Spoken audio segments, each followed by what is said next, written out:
गोविंदापुर ग्राम में परम पूज्य भारत रत्न महान आत्मा बाबा साहब भीमराव अंबेडकर के चरणों में श्रद्धा सुमन अर्पित करता हूँ। साथ ही साथ यहाँ उपस्थित मेरे बड़े भाई बहन तमाम लोगों का हार्दिक अभिनंदन करता हूँ। आज हर साल की भांति बाबा साहब का जयंती समारोह मनाया जाता है। आज भी 14 अप्रैल को बाबा साहब का जयंती मनाया जा रहा है। आप लोग अच्छी तरह से जानते हैं कि यह देश अंग्रेजों के हाथ में गुलाम था। उस गुलामी की जंजीर में हमारे भारत देश के सारे लोग गुलामी का बोझ झेल रहे थे। यह देश 15 अगस्त 1947 को आजाद हुआ।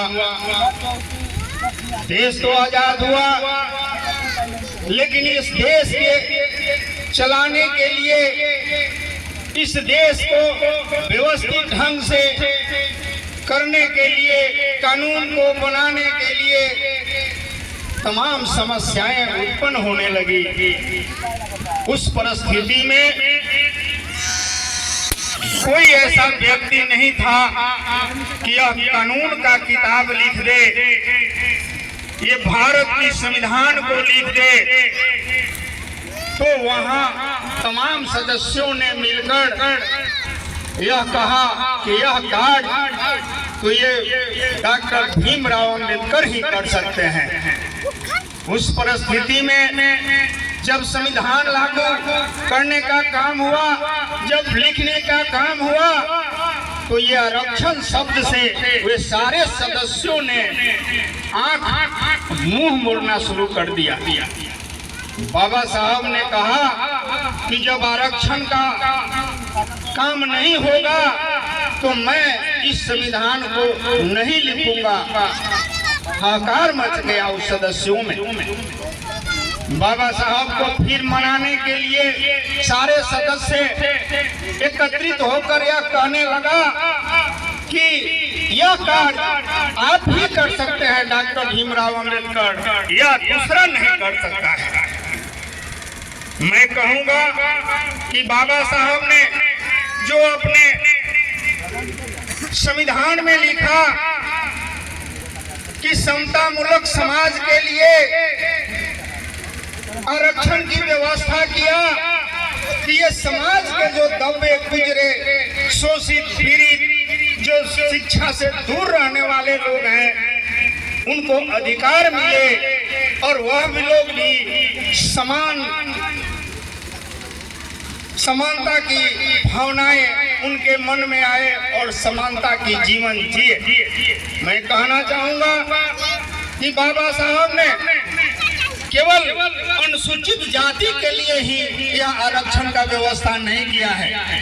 बाबा साहब ने पिछड़ा, अति पिछड़ा और तमाम जातियों के लिए आरक्षण का व्यवस्था किए कि जो पिछड़े लोग हैं, जो अति पिछड़े लोग हैं, जो अनुसूचित जाति लोग हैं, सभी की अधिकार समान हो।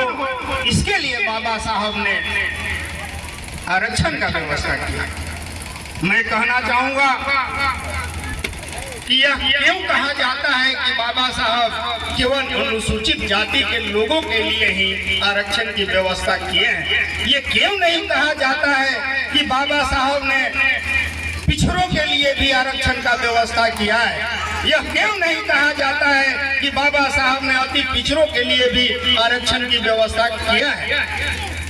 मैं अपने समाज के लोगों से ये समतामूलक समाज बनाना है तो सभी को, ये परम पूज्य देवता को, ये महान आभूति को सभी को अनुसरण करना होगा और इनके केवल चरित्र नहीं, इनके केवल चित्र ही नहीं, इनके चरित्र का अनुसरण करना पड़ेगा।